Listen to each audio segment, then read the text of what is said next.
एक बार सभी हाथ खड़े करके आनंद लेंगे। पापियों को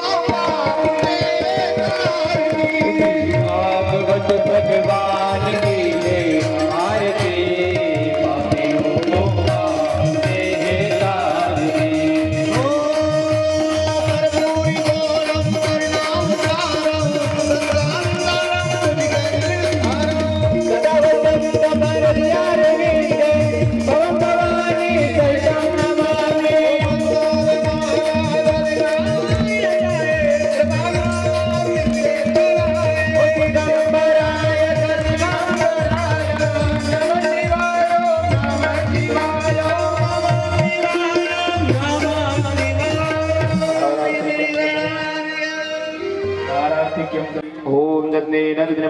देवास्तानि धर्माणि प्रथमान्यशन्नते अनाकं महिमानः सचन्त तत्र पूर्वे साध्याः सन्ति देवाः।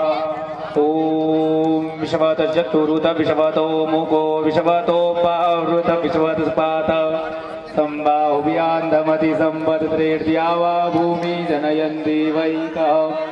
ॐ गङ्गणनाय धीमहि तन्नो दन्ति प्रचोदयात्। ॐ कात्यायने च विद्महे कन्याकुमारी च धीमहि तन्नो देवी प्रचोदयात्। ॐ नारायणाय विद्महे वासुदेवाय धीमहि तन्नो विष्णुः प्रचोदयात्। ॐ तत्पुरुषाय विद्महे महादेवाय धीमहि तन्नो रुद्रः प्रचोदयात्। ॐ पंचम वेदाय विद्महे ज्ञानगंगे च धीमहि तन्नो श्रीमद्भागवत प्रचोदयात्। नानासुगन्धि पुष्पाणि यथा कालोद्भवानि च पुष्पाञ्जलिर्मया दत्त्वा गृहाणः परमेश्वरः। ॐ सांगाय सपरिवाराय सायुधाय सशक्तिकाय सवाहनाय प्राणपुरुषोत्तमाय नमः। मन्त्रपुष्पाञ्जलिं समर्पयामि। यानि कानि च पापानि जन्मान्तर्गतानि च तानि सर्वाणि नश्यन्तु प्रदक्षिणायां पदे पदे। बोल बांके बिहारी लाल की जय। राधा रानी सरकार की जय। चार भुजानाथ की जय। महाकाल महाराज की जय। हर सिद्धि मात की जय। राजा रामचंद्र भगवान की जय। हनुमान जी महाराज की जय। आशीश्वर महादेव की जय। भागवत महापुराण की जय। धर्म की जय हो, अधर्म का नाश हो, प्राणियों में सद्भावना हो, विश्व का कल्याण हो, गौ माता की जय हो, सत्य सनातन धर्म की जय हो, वैदिक धर्म की जय हो, अपने अपने माता पिता गुरु गोविंद की जय हो, अपने अपने माता पिता गुरु गोविंद की जय हो। शिव नमः पार्वती पते हर हर महादेव।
गढ़ी वालों की ओर से 110 रुपए माखन जी पटिपा मनोहर लाल जी चौधरी गढ़ी की ओर से 2100 रुपए बाबूलाल जी भगत जी गढ़ी वाले जेसीबी मनोहर भैया की ओर से 2100 रुपए का दान दिया गया है। 100 गए, भगवान इनकी मनोकामना पूर्ण करे। भगवान की जय।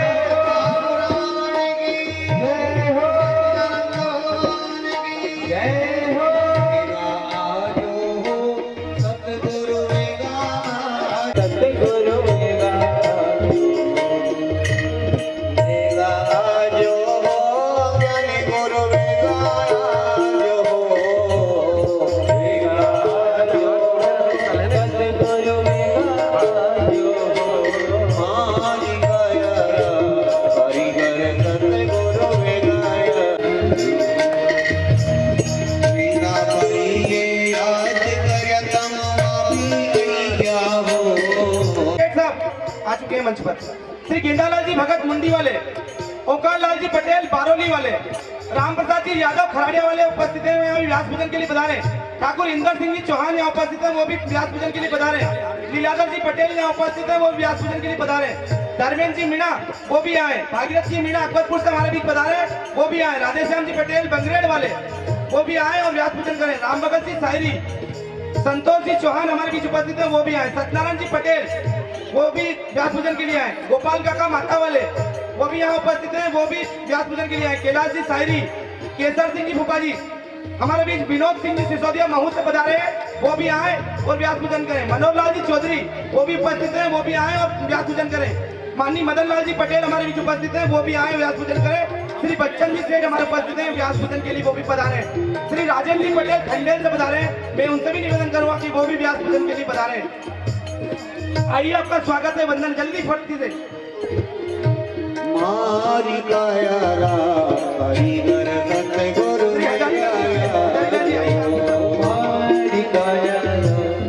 हमारे युवा साथी भी है, राजा पटेल, धर्मेंद्र जी दरबारदा, निर्मल जी चौधरी, उनके साथ नंदू भैया, गुलशन भैया, मोहित जी आप भी आए और व्यास पूजन करें। नरसिंह भगत याद करता, आइए आपका स्वागत है। कैलाश जी चौधरी हमारे बीच उपस्थित है, जो कल नंद बाबा की भूमिका में थे। आइए आप। गोपाल काका माता वाले जल्दी आइए। घनश्याम जी पटेल साहब आइए, वो जल्दी से जल्दी पधारे। पंडित जी मोरा घाट से बता रहे हैं, वो भी आए और स्वागत करें। शेखर सिंह दरबार वो भी आए, मुकेश जी चौहान वो भी आए और मंच पर व्यास पूजन करें। गेंदालाल जी मुंडी वाले बा वो भी पधारे और व्यास पूजन करें। अरविंद जी पटेल आप भी आए और व्यास पूजन करें। जल्दी आ जाए फुर्ती से भैया। नरेंद्र जी तिवारी हमारे उपस्थित है, वो भी आए और व्यास पूजन करें। विजय जी साई जी आप भी आए और व्यास पूजन करें। मनोहर जी पटेल, संजू भैया चौधरी वो भी आए और व्यास पूजन करें। प्रेम नारायण जी बाहुलिया से बता रहे हैं, वो भी व्यास पूजन करें।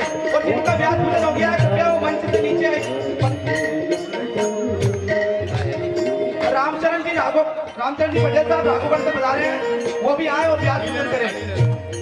मेरी माता और बहनों से मेरा निवेदन है, आप भी 10 आए और व्यास पूजन कर सकती हैं। आप भी, मुझे नाम पता नहीं है आपके, आप आ जाएं और व्यास पूजन करें। भैया जिनका व्यास पूजन हो गया कृपया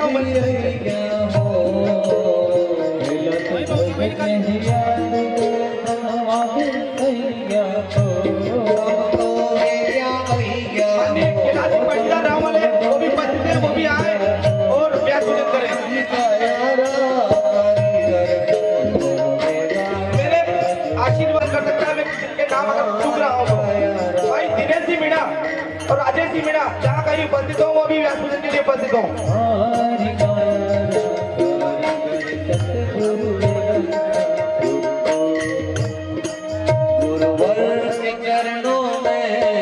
वंदन ये करते हैं, जल्दी जल्दी आ जाए भैया, ये माताएं भी आई हैं, इनको भी पूजन करने दें। ये चप्पलें अपनी साइड रखते हैं हम लोग। कार्यक्रम बहुत ही सुंदर था, ये चरम सीमा पर है। आपके इस धैर्यपूर्ण साहस को देखते हुए आप सबके आगे हम नतमस्तक हैं। आपका भगवत महापुराण का आनंद लीजिए। ये कार्यक्रम आपका अपना कार्यक्रम है, इसमें आपका नीड़ का तीड़ एक एक कण कण महत्वपूर्ण है। गुलाब सिंह ठाकुर साहब हमारे बीच उपस्थित हैं, वो भी व्यास पूजन करें।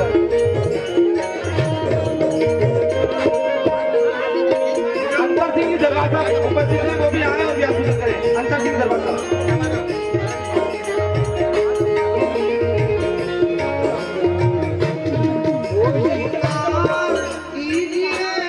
जिनका व्यास पूजन हो गया वो कृपया आ जाइए। महू केलोद से बता रहे हमारे साथ विनोद सिंह जी सिसोदिया बता रहे हैं, कृपया वो भी आए और व्यास पूजन करें। गुरुवर के चरणों में वंदन में करता हूँ, के चरणों में वंदन में करता हूँ, स्वीकार कीजिए दास की प्रार्थना।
पवित्र कथा प्रसंग के पंचम दिवस में विराजमान आप सभी श्रोता बंधुओं को सादर जय श्री कृष्ण। साथ ही बाहर से पधारे सभी श्रद्धालुओं का स्वागत, वंदन, अभिनंदन। और आप सब भगवान के चरणों का ध्यान करते हुए इस पांडाल में बैठिए, क्योंकि ये सारा संसार एक 84 की जेल है। इसमें कर्मों का एक ताला लगा हुआ है, परंतु इस 84 की जेल में जो कर्म का ताला लगा हुआ है वो एक ही चाबी से खुलता है, और वो चाबी है ठाकुर जी के चरण। चरणों की चाबी से ही ये 84 की कारागार का ताला खुलता है। ध्यान करते हुए, भगवान का नाम जपते हुए, और ये मानिए कि हमें चरण मिल गए तो मानो इस कारागार की चाबी मिल गई है। और चाबी कैसी भी हो, कोई चाबी की सुंदरता नहीं देखी जाती है।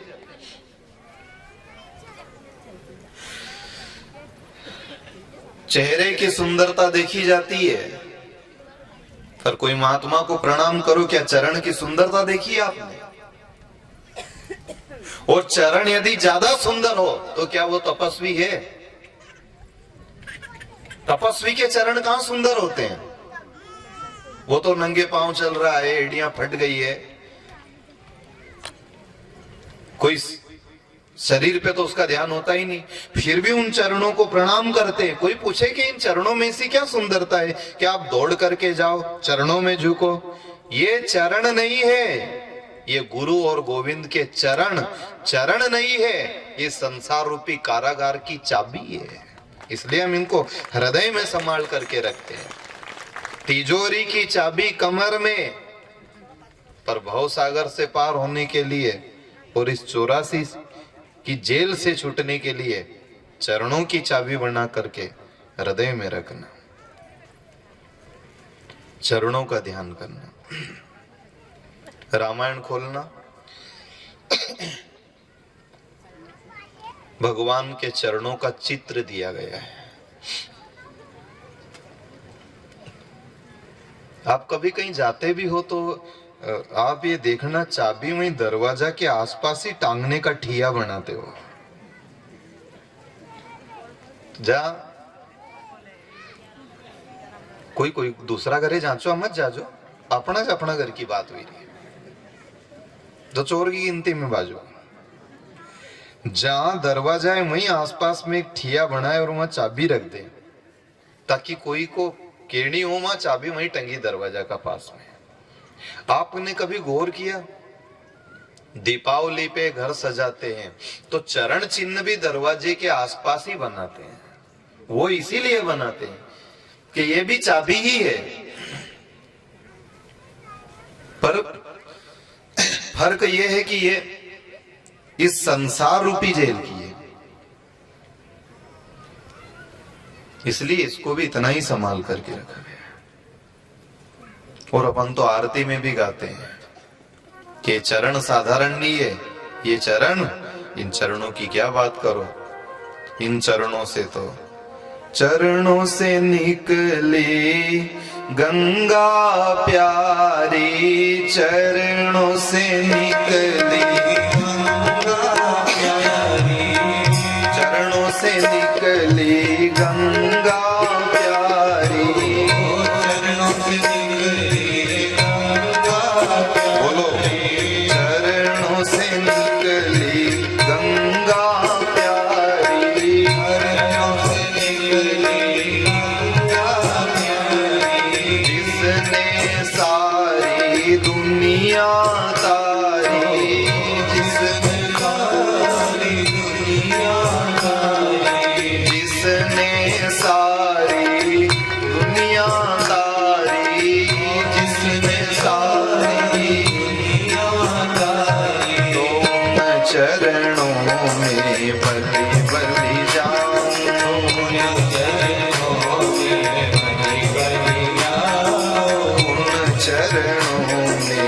बलि बलि जाऊं उन चरणों में बलि बलि जाऊं। श्री माँ के बिहारी तो बिहारती गाऊं, श्री माँ के बिहारी तो बिहारती गाऊं। तेरे चरण में बलि बलि जाऊं, तेरे चरण में बलि बलि जाऊं, तेरे चरण में बलि बलि जाऊं, ओ तेरे चरण में बलि बलि जाऊं, तेरे चरण में बलि बलि जाऊं, तेरे चरण में बलि बलि जाऊं।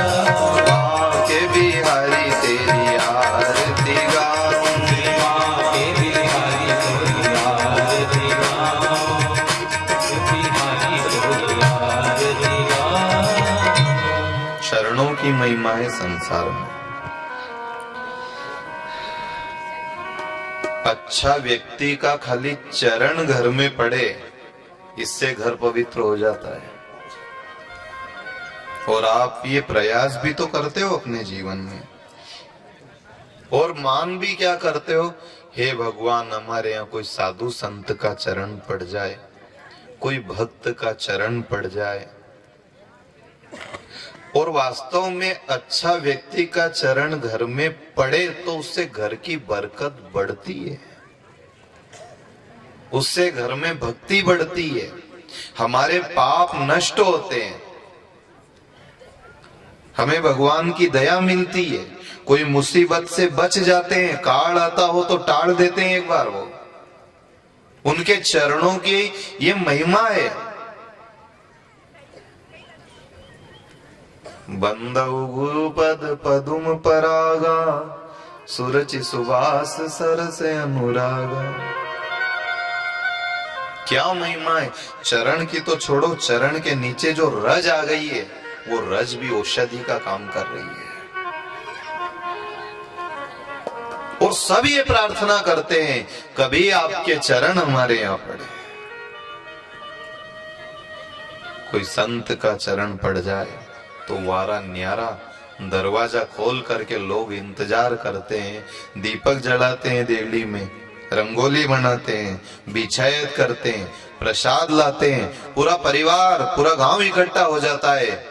आज हमारे यहाँ संत मेहमान बन करके आने वाले हैं, तो देखो पूरा घर सज जाता है साहब। और कोई पूछे भी सही क्यों आज आपके इतनी चहल पहल क्यों है, इसलिए कि आज मेरे यहाँ मारे आया आया आया मारे संत पावना आया, मारे आया आया आया संत पावना आया, ओ मारे आया आया आया मारे संत पावना आया, मारे आया आया आया मारे संत पावना आया।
पावना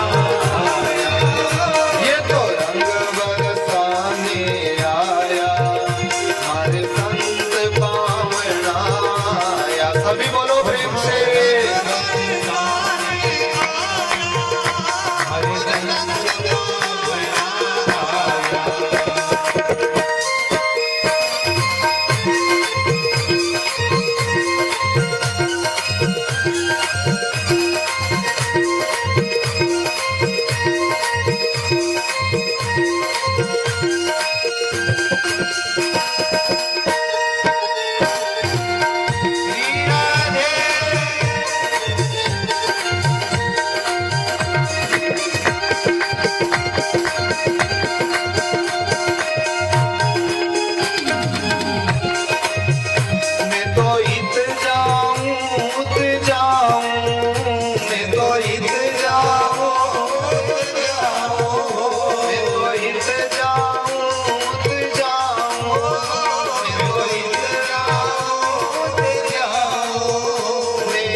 गुरुदेव भगवान की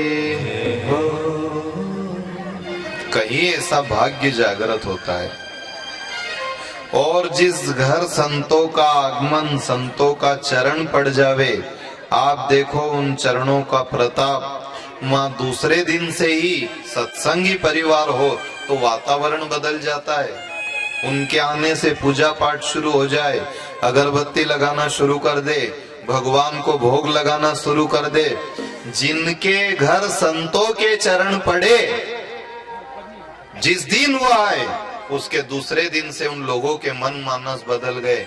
देखो कितना फर्क पड़े साहब। संतों के आगमन से दूसरे दिन घर में खुशी की लहर होती है। कोई कोई ऐसा भी आए जिनके आने से दूसरे दिन दुख होता है और आदमी माथे पे हाथ धर के बैठा रहे, क्यों उदास क्यों, रातें चोल्डा भरी गया था, वे भी तो आया नहीं तो। और 4-5 जना आया, 7-8 जना आया, ये तो 1-2 आया था, कोई साधु करताल बजाता बजाता। अब बताओ, उनने भी तो चरण पटके बिचारों ने, पर सब आके भगवान उनका चरण कभी नहीं पड़ना चाहिए। और साधुओं को सौगंध डालकर हाथ जोड़ करके मना करके लाए आप हमारे यहाँ चलो, आप हमारे यहाँ चलो, आप हमारे यहाँ चलो। एक बात सुन लेना, कथा तो अपनी जगह है, ये आपको कहां तक समझ में आए आप जानो। हमारा तो चौकीदार वाला काम है, जागते रहो जागते रहो जागते रहो। फिर भी नहीं जागो तो आपकी मर्जी। पर ये जरूर कहेंगे आपसे, यहाँ युवा पीढ़ी भी बैठी है, युवा साथी भाई बहन छोटे छोटे बाल गोपाल, सबसे कथा आपको याद नहीं रहेगी ये हमें अच्छी तरह मालूम है। और कथा आपको याद रहनी भी नहीं चाहिए, नहीं तो हम अगले साल क्या सुनाएंगे आपको, कभी काम पड़ गया तो। पक्की तो नहीं पर कभी काम पड़ ही जाए, कहता नहीं आए भाई, ऐसा जरूरी है। तो कथा याद रखनी भी नहीं आपको, आपको तो इस कथा में से खास बात निकाल लेनी है। और खास बात यह है कि जैसी बैठक ऐसी जिंदगी। जितने भी नवयुवक भाई यहाँ बैठे हैं वो लिख लेना अपनी डायरी में। और ये यथार्थ है, सत्य है कि जैसी जगह आप बैठ रहे हो और जैसे लोगों के पास में आप बैठ रहे हो, ऐसी जिंदगी हो जाएगी और ऐसा ही आपका भविष्य हो जाएगा। मित्रता सदा अपने से ज्यादा अकलमंद आदमी के साथ ही करनी चाहिए। मित्रता किससे करनी चाहिए? जो अपने से ज्यादा समझदार हो, तो कहीं मुसीबत के समय वो हमारा साथी और सहायक हो सकता है। पर अपन किन से मित्रता करें? जो अपन से डरे दबे न अपनी हाँ में हाँ कर ले, जिनके अपन चमकई लन गाड़ी अपन चलाओ उनके पाचे बिठाई ला, तो फिर उन्हें यो बढ़िया है यार, ये चमके अपन से। ऐसी मित्रता नहीं, जिसमें अपने से ज्यादा बुद्धि हो, सद्मार्ग दिखाए, उससे मित्रता रखना, बैठक अच्छी रखना। क्योंकि यहाँ ऐसा कहा जाता है, बैठक मनुष्य की तो छोड़ो, झाड़ की भी असर करे। यदि आप थकान में हैं और एक खाट ले जा करके इमली के पेड़ के नीचे लेट गए, तो खाली लेटने से ही शरीर अकड़ जाता है। इमली के पेड़ की ये तासीर होती है। और थोड़ी बहुत दुख है, तकलीफ है, थोड़ी बहुत अकड़ है, और यदि आप नीम के पेड़ के नीचे जाकर के सो गए, तो खाली वहां लेटने से और विश्राम करने से ही आपकी थकान नीम का पेड़ दूर कर देता है। पेड़ का असर देखो आप, कोई कोई पेड़ का नीचे जाओ तो दंदोड़ा पाड़ दे, खुजली चालू कर दे। एक वो आए नहीं खुजली वालों, उससे तो खाली नीचे अड़ी जाओ एक जगह, जिनमें तो बांद्रा बने दे खुजली। अब बताओ, खाली पेड़ है नहीं, पर पेड़ का कितना, एक पौधे का, एक झाड़ का, एक लता का कितना असर है कि पागल कर दे आदमी को, खुजाल शुरू कर दे, खुजली हो जाए, भर्ती करना पड़े, ऐसी स्थिति करते। असर देखो आप, साधारण असर नहीं है। कहते हैं 11 के दिन अगर व्रत करो और महुड़ा का पेड़ के नीचे से निकल जाओ, तो एक दिन भर जो आपने व्रत किया, वो व्रत का सारा पुण्य वो महुड़ा का पेड़ समाप्त कर देता है। खाली उसके नीचे बैठ जाओ नहीं, इतना में तो पुण्य समाप्त कर दे। अब देखो कितनी बड़ी मजबूरी है जीवन की कि अब अपन कहाँ जाएं, कैसे रहें, क्या करें। बैठक से जिंदगी बन रही है, और बैठक से जिंदगी, आप बैठक का प्रभाव तो देखो। अच्छी जगह बैठने से अच्छा फल मिले और बुरी जगह बैठने से बुरा मिले। जो आप अगरबत्ती लगाने वाले के पास में बैठोगे तो अगरबत्ती की खुशबू मांगनी पड़ेगी क्या? अपने आप मिलेगी, फेंका देगा वो वातावरण को। और सिगरेट वाले के पास में बैठ जाओ तो वो भी बपका छोड़ेगा, उससे भी कोई मांगनी नहीं पड़ेगा कि आप नहीं एडी आन दो, वो तो कि खाली बैठा रहे ही रहे थोड़ी देर में। सिगरेट वालों को देखना आप, छल्ला बनाए, छोड़े उड़ाए, कोई भी दुर्गंध है, कोई शराब पी करके आए, कोई मांगना पड़ेगा कि आप बदबू दो, उसके पास बैठोगे और मिलेगी। अभी आप पंडाल में बैठे हो, कोई अच्छा आदमी का पास में बैठ जाओ नहीं, जो फुर्ती वाला रहे, तो उनका पास में आपका 3 घंटा ऐसा गुजरेगा बिल्कुल कि कथा कच चालू इन कदे आरती हुई मालूम नहीं पड़ेगा। ने कोई बगासी खाने का मेरे बैठी जाओ तो थोड़ी देर बाद तो आखा पंडाल में कर ही देगा वो, फिर कहीं यार नहीं बैठी रहा तो तुम मेरे की का बैठी हो। जिनके पास में बैठो दे, बगासी वाला बगासी दे, और खाली बैठो, भले कुछ भी याद नहीं है पर बैठक से ही असर पड़े। देखो ये जो गांव में गीत गावा को काम पड़े तो गीत गाने वाली सबके गीत याद रह गई, सब अलग अलग एक्सपर्ट रहे, उनमें भी अलग अलग भी ब्याह का गीत वाले अलग रहे, पूर्वज का गीत याद रहे भी अलग रहे, तो इनकी मनवार करनी पड़े। फिर जो पूर्वज को काम रहे तो उन डोकरी उनका हाथ जोड़ना पड़े, तम चलो तुम्हारी याद है भी गीत, ब्याह वाली के ब्याह का याद है। तो एक सुनो, अब वो जो गीत गाए और फिर वो कहे पतासा का घोल का टेढ़ा है और वहां घोल पतासा बंटेगा आप आना, तो सब जाए, उनमें गीत सबको याद है, दो चार के याद है, खासकर जो आगे आगे बैठी है वो बढ़िया गा रही है, वो गा रही है और उनके गीत से घर के लोग इधर तैयारी कर रहे हैं, 5 किलो पतासे लाए हैं, तगारी में डालनी है, आई गीत चली जाए, तम तो वेगा वेगा आओ गणे ए तम भी गावाड़ी गई नहीं है, पर पाछे एक आध नवाजी लाड़ी ऐसी भी बैठी है जी के कहीं भी नहीं यार, पर वह पाछे पाछे अब भूखे वह भी पता चले भाई तो कहीं नहीं, तो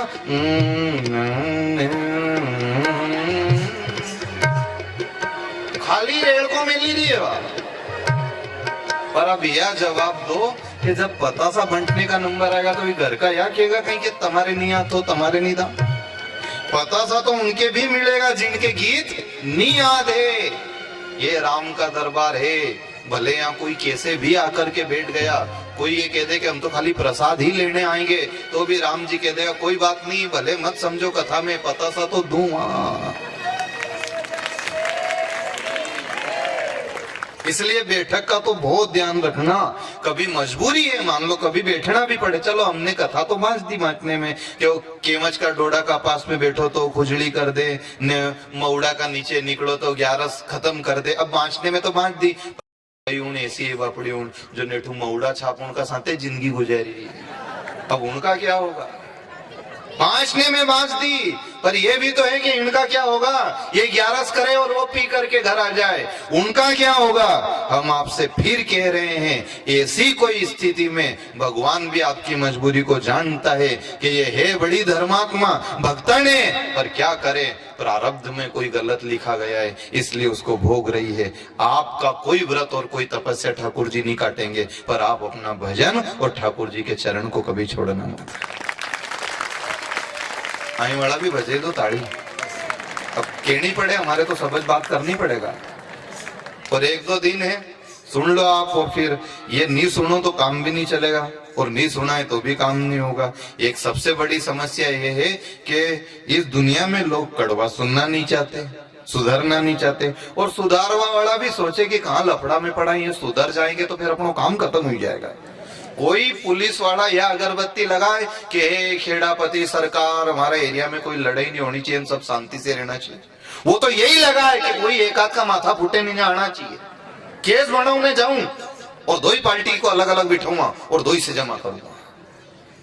इसलिए कोई ने ये प्रयास भी नहीं किया दिल से कि इनको सुधार दे, नहीं तो सच्चाई ये थी कि एक दिन खाली निकल जाओ इनमें तो पूरी 11 का तप खत्म कर दे, बताओ उनके साथ ये जिंदगी गुजार रही है। इसलिए ये कथा हम सबको सोचने पर विवश करती है कि बैठक के कारण कितने दुखी हैं लोग, और बैठक के देखो आप कभी कभी उदाहरण भी देखना, जो गांव में क्षेत्र में गलत लोगों के साथ बैठने लग जाता है, धीरे धीरे धीरे धीरे उसका व्यवहार, उसके विचार, उसका काम धंधा सब बिगड़ने लग जाता है। और जो अपने से अच्छे सत्संगी भगवान के भक्तों के साथ और अच्छा काम करने वालों के साथ में बैठे, धीरे धीरे उसकी लाइन ऐसी जम जाए, ऐसी बात बन जाए कि समाज में उसकी जय जयकार होने लग जाती है। अच्छी जगह जो भगवान से जोड़े उनके साथ रहो, भगवान से दूर करे उनका साथ मत करो। गांव बड़ा भाग्यशाली है, गढ़ी गांव आपका ये, कि यहाँ आप सब भगवान से जुड़ रहे हैं कथा करा करके। और हमसे कोई ने पूछी कि नया नया भजन बहुत आई रहा है, पुराना कहाँ गया, तो हम पुराने भी सुना देते आपको, पर जहाँ हम ठहरे हुए हमारे वो निर्मल भैया, वो बिंदु बेन ने इनने की कि गुरुजी जो आपका पुराना भजन है भी तो जब से आपसे मुलाकात हुई है हमारे बाबूजी पूरा गांव का के सुन ही रहा है माइक बांधी में। कोई गांव का खेज याद हुई आप तो आगे आगे बोले, इसलिए हम नया लाया फिर, ताकि वो सबको कुछ सुनने को मिले। आपको सतत कथा सुनने को मिल रही है। सेठबा ने बहुत सुंदर व्यवस्था बना करके रखी अपना मकान पे, परंतु फिर आपसे कह रहे हैं और निवेदन कर रहे हैं कि बैठक तो ऐसी रखना, महीना भर में एक आध बार कहीं कथा में उपस्थिति दर्ज करा दिया करो। जैसा आप मोबाइल को रोज चार्ज करो, ऐसा ये शरीर में भी भक्ति की चार्जिंग बहुत जरूरी है। यदि मोबाइल रोज, तो कम से कम इस मन को महीना में एक बार तो चार्जिंग करो। एक बार तो कहीं कथा मिल जाए, इसे कहीं सत्संग मिल जाए। ये भगवान का द्वार क्या है, वही चाबी है। और ये सबको दे रहे हैं कि संभालो, आओ डुबकी लगाओ, सुनो, इस प्रसादी को ग्रहण करो और ये मानो कि परमात्मा ने बहुत अच्छा अवसर दिया है। बहनों, कथा तो आज भगवान की बाल लीला की है, पर आज प्रसंग निकला है तो हम आपको एक और मंत्र दे रहे हैं। हमारे सनातन धर्म में पति को परमेश्वर माना गया है। अब हमने कई कथाओं में कई तरह की बात करनी पड़ती है, कभी मांसाहारी की बुराई करते हैं, कभी शराबी की बुराई करते हैं। कभी कभी आपके मन मानस में ये भी आता होगा कि यदि पति देव हैं तो देव जैसा लक्षण भी तो होना चाहिए। ये भाव बने भाई, जिसमें देव जैसा लक्षण है उसको देव कैसे माने। अब यदि एक तरफ शास्त्र ये कह रहा है कि पति देव से बड़ा ना कोई मंदिर का भगवान, तो देवता जैसा गुण का नजर आ रहा है। सुन लो, इस संसार में हमारे कर्म से हमें रिश्तेदार, पति पत्नी, माँ बेटी, ये सब मिलते हैं। जैसा हमारा कर्म, ऐसे हमारे रिश्तेदार मिलते हैं, संबंधी मिलते हैं। वो सुख दुख क्यों देते हैं? ताकि कर्म का हिसाब पूरा हो जाए। हम कुछ ऐसा कर्म करके आते हैं। अब भागवत जी से भी जोड़ के देख लो इस बात को। श्री कृष्ण अपने भवन में पालक बन करके आराम कर रहे हैं, पर वहां पूतना आ गई है। क्यों आई पूतना? क्योंकि उसका पुराना कर्म है। जब राजा बलि के यहाँ ये गए थे तो सब इनके चरणों को छूने के लिए दौड़ पड़े। उस समय उसकी बेटी वहीं खड़ी थी, उसका भी मन हुआ कि जाऊं और चरणों को छू लूं। फिर मन हुआ कहां ऐसा बाबा को प्रणाम करूं, ये मांगने वाला मंगता को मैं प्रणाम करूं, भिखारी को मैं नहीं प्रणाम करूंगी। उसने ऐसा सोचा, भगवान चले गए वहां से। फिर उसको दूसरे जन्म में अकल आई कि वो तो भगवान थे, मुझे उनको प्रणाम करना था। तो वह पूतना नाम की राक्षसी बनी और वो पूतना अब ठाकुर जी के चरणों को छूने के लिए आई, पर अब राक्षसी बन करके आई, इसलिए अब चरणों को छूने में उतना आनंद नहीं बचा जो उस समय देव बन करके छूने में था। अब आई, जब मौका था तब नहीं आई। एक विशेष चीज पे हमने गौर किया है कि जिस गांव में भी भागवत कथा होती है नहीं, वहां आसपास के लोग ज्यादा आते हैं। कोई भी गांव में, कोई एक गांव से, आपका गांव से मतलब नहीं है कि आपको सुना करके कह रहे, नहीं आपको भी कहे तो आप क्या बिगाड़ लो हमारा। मान लो आप यह भी सोचोगे हमारे सुनेंगे तो कहीं कर लोगा तुम साहब, आपको भी कह तो कह देंगे, कहने की जरूरत पड़े तो। पर जो विषय वास्तविक जो अधिकतर देखने में आए वो ये है कि अधिकतर जिस गांव में कथा उस गांव के लोग नहीं चेते, दूसरा गांव का आएगा, पड़ोसी आएगा, 100 किलोमीटर दूर से आएगा, 50 किलोमीटर भी गांव का कच चेते कि जब कथा चलते चलते चलते अच्छा आनंद आए और एक दूसरा में कोई बात करे, जद वो के नहीं हो तो हम भी आवांगा, वे आवा की योजना बनाए इतने ही समापन हो जाए। फिर भी दूसरा से पूछे आप किना गांव में इनकी भागवत जी, वो क्या सांवरा जी तमा काका जी से भी नहीं जवाएगा, तुम्हारे से यहाँ नहीं आवानो वहां चले जाओगा। ये क्या है? ये एक सबसे बड़ी, ये संसार की समस्या है, कोई गांव की समस्या नहीं है, ये सारे संसार की समस्या है कि जिनके नजदीक भगवान रहता है उनको सूझ नहीं पड़ने देता है, और जहां से दूर चला जाता है उनसे मिल नहीं पाता है। और ये आज से नहीं, बहुत पहले से होता आ रहा है। कंस के कारागार में था तो कंस सो गया, चले गए तो वो छाती माथा कूटे। अयोध्या में थे तो लोग वहां झगड़ा करने लग गए, चले गए तो रोटी पानी छोड़ दी। राम जहां जहां गए, जब वो थे तब उनको कोई ने नहीं पहचाना, और राम थे है और सदा मौजूद रहेंगे। ये सृष्टि कभी राम के बिना नहीं रह सकती है, पर जब जब राम आते हैं उनने पर्दा ऐसा जोरदार डाला है कि कोई को अज्ञानी लगे, कोई को बालक लगे, कोई को मूढ़ लगे, कोई को राजा लगे, कोई को रानी लगे, कोई क्या माने, कोई क्या माने, कोई तपस्वी माने, कोई साधु माने, पहचाने का कोई भी नहीं उसको। और पहचान में आ जाए तो फिर कलाकारी क्या। एक बाजीगर पहचान में नहीं आए, बेरूपिया पहचान में नहीं आए, वो मालिक कैसे पहचान में जाए। पर आपको ये कह रहे हैं कि जिसके नजदीक जाने से आत्मा को शांति मिले वो ईश्वर का अंश है, उसको जल्दी से प्राप्त करो।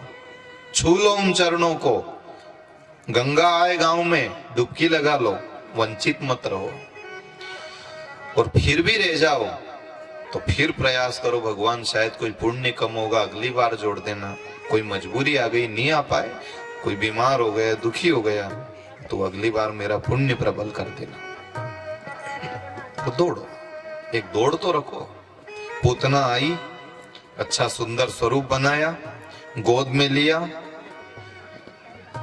और हाथ जोड़ कर कह दिया, मैं कोई फूल माला तुलसी का पत्ता नहीं लाई हूं, जहर भरी हूं, मैं स्तन में जहर लेकर के आई हूँ, प्रभु स्वीकार करो। तो भगवान ने कि मैं खाली माखन मिश्री नहीं खाता हूँ, मैं कभी कभी जहर का भी भोग लगा लेता हूँ। आंख बंद करी और आंख बंद करते उन्हें शिव जी को आवाज लगाई कि पधारो, ये मेरे बस का मामला नहीं है। शिव जी विराजमान हो गए हृदय में और भगवान श्री कृष्ण ने पय पान किया। पय पान करते करते उनने पूतना के स्तन से जहर पी लिया, और जहर नहीं, प्रभु ने उसके प्राणों को भी पी लिया। वो चिल्लाई, छोड़ दे रे, छोड़ दे, छोड़ दे। भगवान ने कहा पल्ला ही छुड़ाना था तो यहाँ आना नहीं था, और ये आ ही गई तो अब छोड़ाने की बात मत कर। जो यहाँ आ गए हैं वो फिर छूटते नहीं है।